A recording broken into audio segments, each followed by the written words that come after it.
Abenezer Feleke, who is the Director Communications for Communications and Knowledge Management, Ethiopia National ID Program. How many of you do have national ID, national digital ID right now? Can I see your hands? Just that? What are the others? Okay, how many of you got the data taken or the pictures and every information outside at the booth? And the rest? This is going to become a game changer. That's what we're going to hear about. And we in this room talking about it, listening about it, and we're not taking the initiative to get that ID. Please don't forget, it's outside. They're doing it during the coffee break and the lunch. Don't miss the opportunity in the afternoon as well.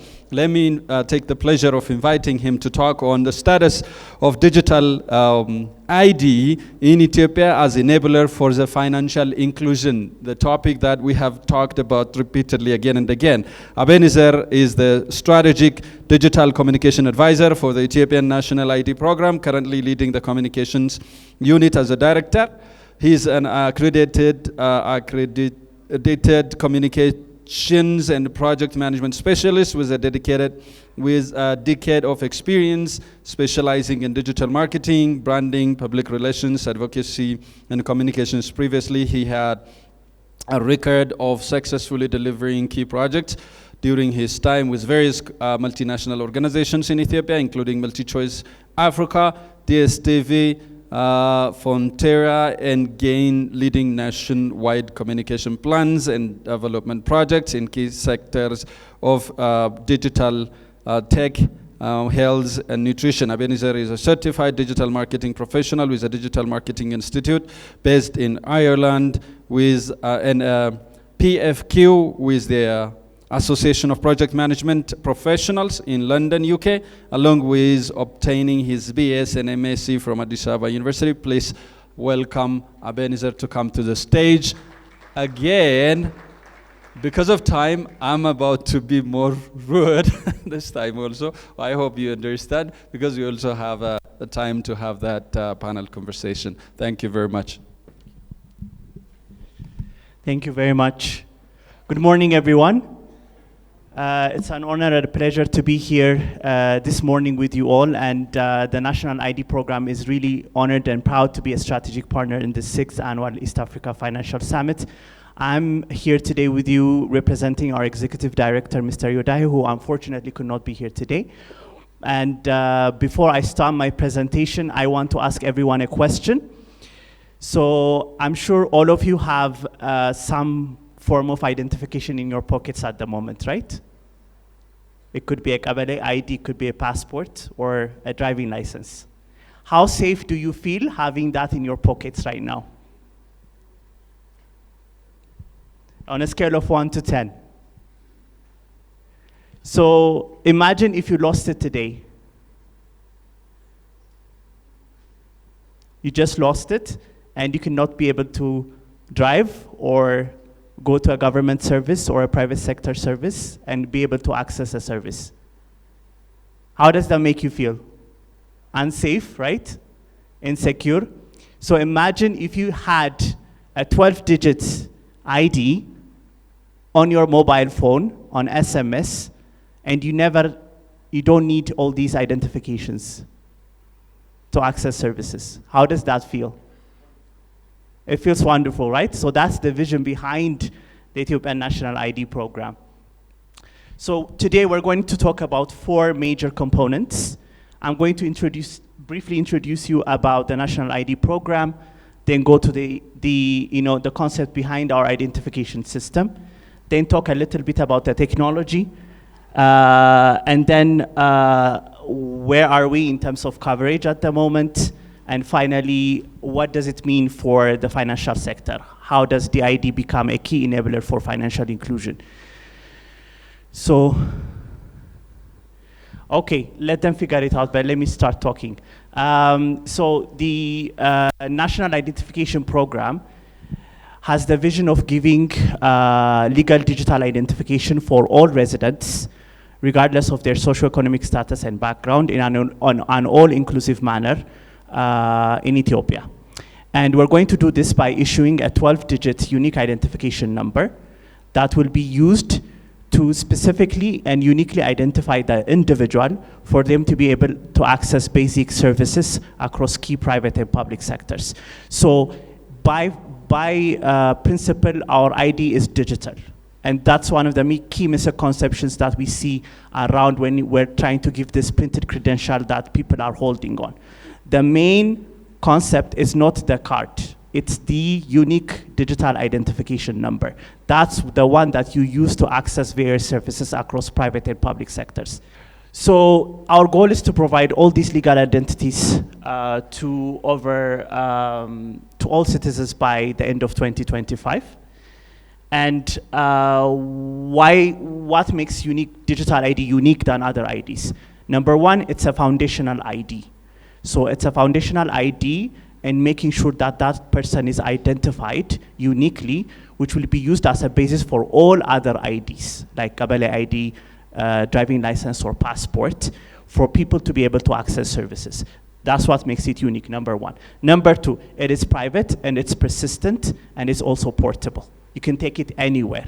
You don't need to lose your cards or you don't need to lose your printed credential in order to be able to access services. So it's very important that people understand that this is a portable digital ID number.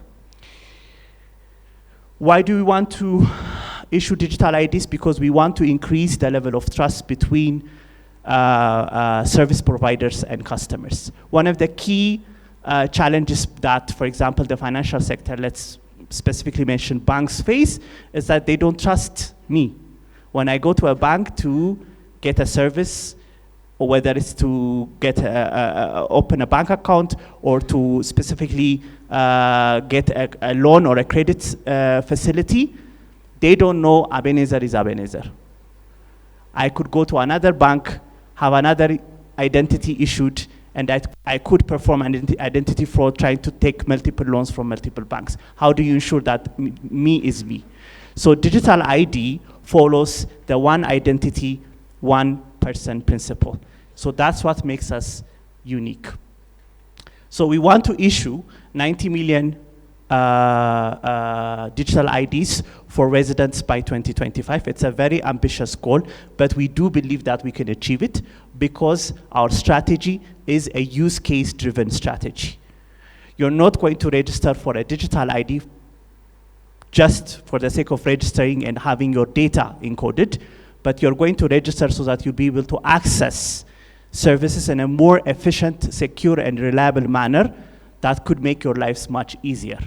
So we want to drive a use case driven strategy whereby we want to enable citizens and provide the sensitization awareness needed to embrace the program so that they can be able to access the services that they need.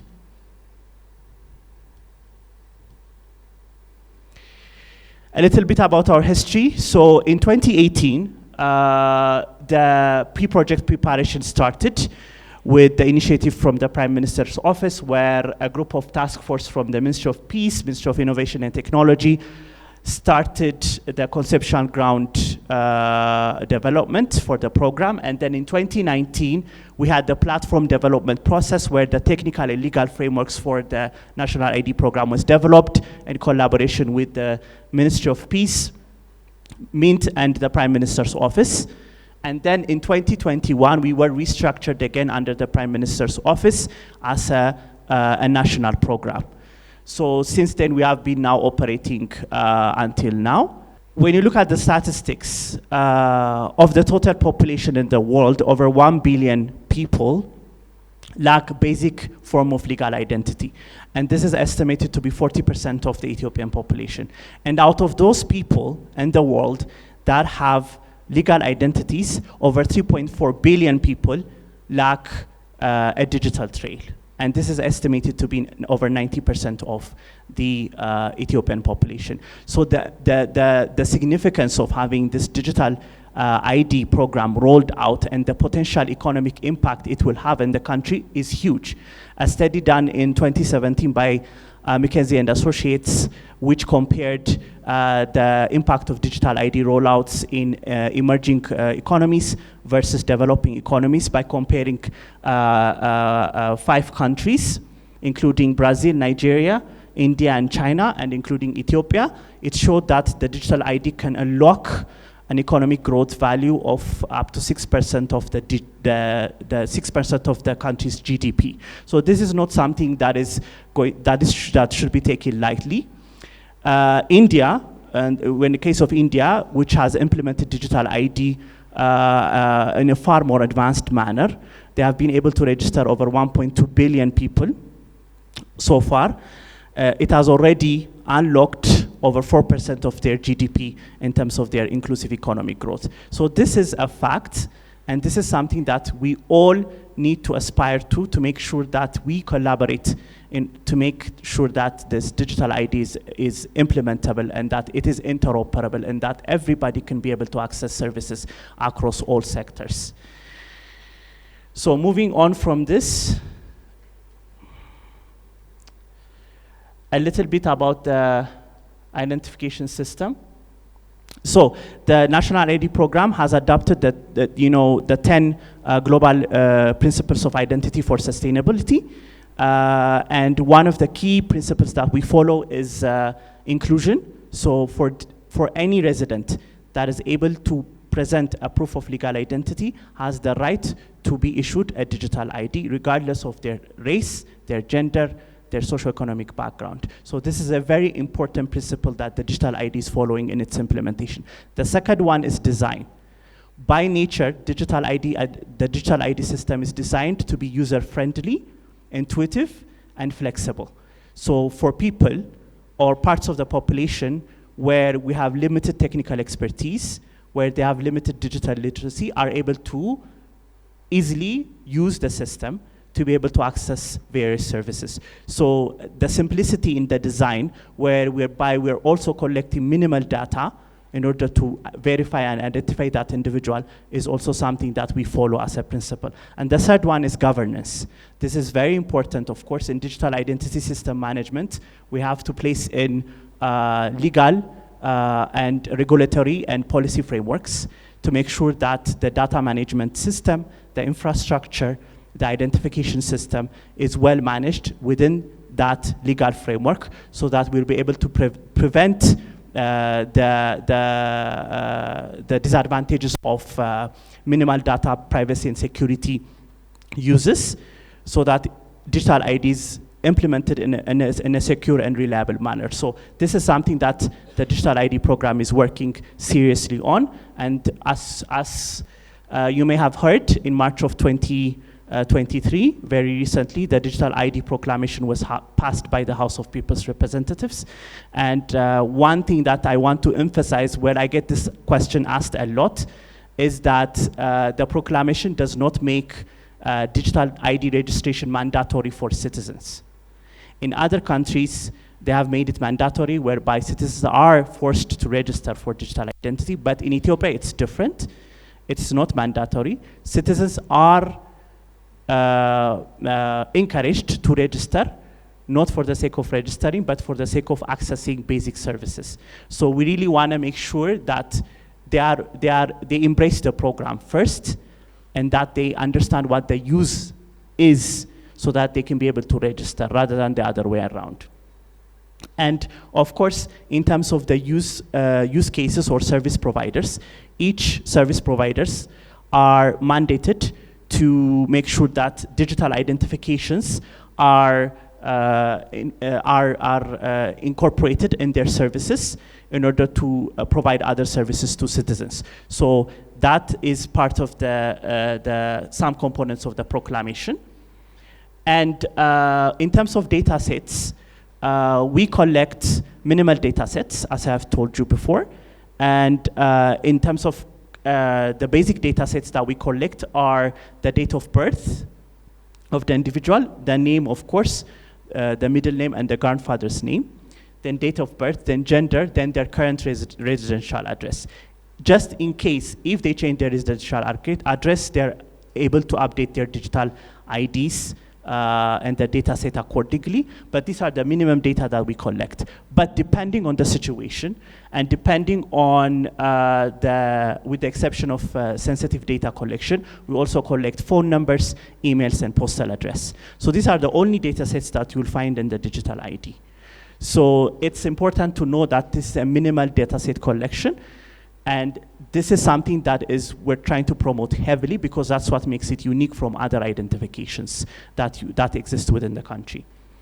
This is the design of the printed credential, as you can see. So these are the minimal data sets that you will see.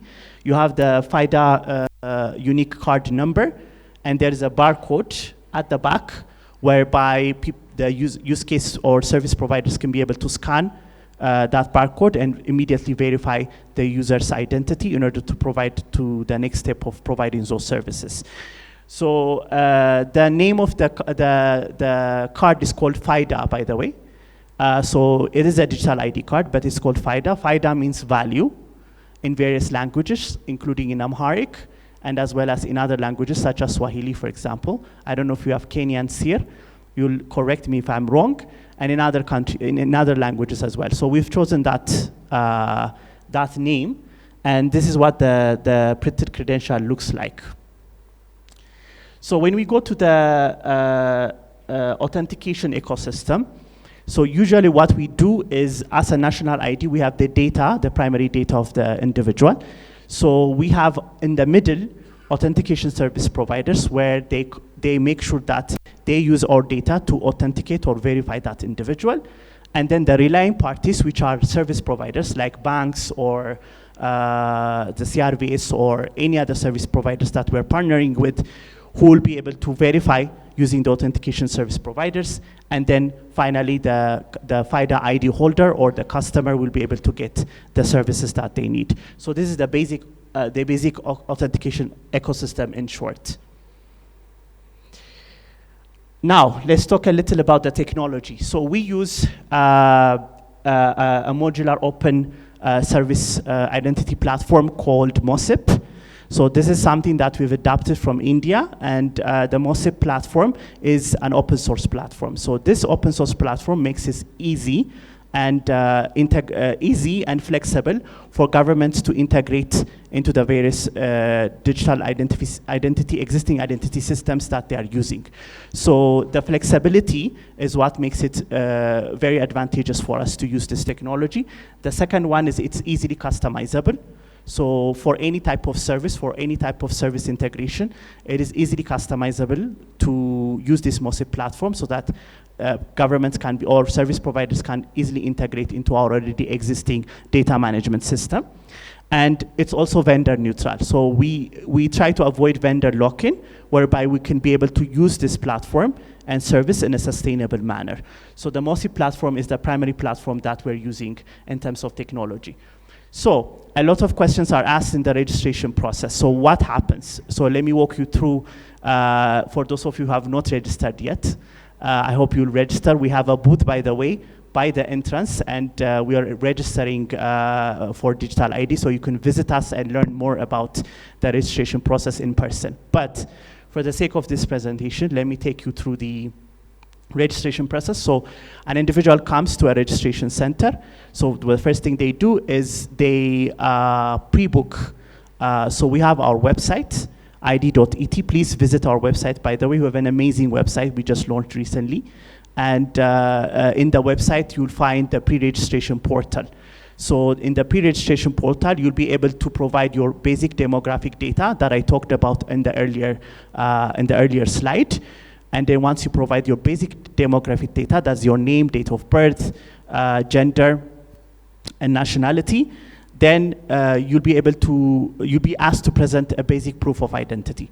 So in order to register for digital ID, it is important to present a basic proof of identity. This proof of identity could be any document that legally verifies that you is you, basically. It could be a driving license, it could be a passport, it could be a marriage certificate, a birth certificate, it could be an IDR card, it could be any type of legal documentation. If you can be able to provide it, you'll find the list of legal acceptable documents on our website at id.et/proof of identity. And then once you present those, then the demographic data is complete. And then you'll be able to provide your biometric data. So your biometric data is what makes you uniquely identifiable. So you'll be able to provide your fingerprints, 10 hands, your iris, and then your facial photo. Once you provide that, then a deduplication process happens, and then a unique 12-digit number is issued issued and then sent to your mobile phone, which is now called the FIDA ID or your unique FIDA ID. So this is how the registration process looks like. In terms of registration status or coverage, we have done, I'm almost done. We have done over 1.4 million, we're now close to 1.5 million, I believe, residents. So far, we have done pilot registration across various institutions in the capital city and also in some regional cities. So we have really made sure that we test the environment very well and that our registration process works all the way up to the data encoding process. So in terms of use cases, we're now working for 4 major primary use cases. So as I've told you, we want to have a use case driven strategy. So we're working with the Ministry of Revenues, where we're trying to integrate the tax identification number with the FIDA identification number. And we have already launched pilot registrations in 14 branches, tax branches in the Ministry of Revenue. And we're planning to expand into regional tax branches. The second one is the banks. So together with the National Bank of Ethiopia and the Bankers Association, we're working with 29 banks to make sure that the digital ID system is integrated and they are able to register their entire user base. This is a potential 40 million registration just alone with the banks. And we have now engaged 8 banks and we've launched pilot registrations. I don't know if you've heard on social media or on mass media that we are now registering in major banks in selected branches. And then we're also working with the Ministry of Education, where we're trying to integrate digital ID with the student ID registration and national examination qualifications. And finally, we're also working with the Refugees and Returnees Service, whereby we're trying to work to make digital ID registration inclusive for refugees and IDPs and host communities. So our milestones, by end of 2024, we want to register 45 million residents. And then by 2025, we want to register over 90 million residents and fully transition into an institution by 2026. So this is like our gold milestone that we follow very critically as we move along. So I'm going to stop here because regarding the financial sector and what digital ID means as a key enabler is going to be further discussed in the panel discussion by my next colleague. So I don't want to take more of your time. Thank you very much for listening and looking forward to entertaining your questions. Thank you. Thank you very much, Abenezer. I think it was very informative as you have seen it.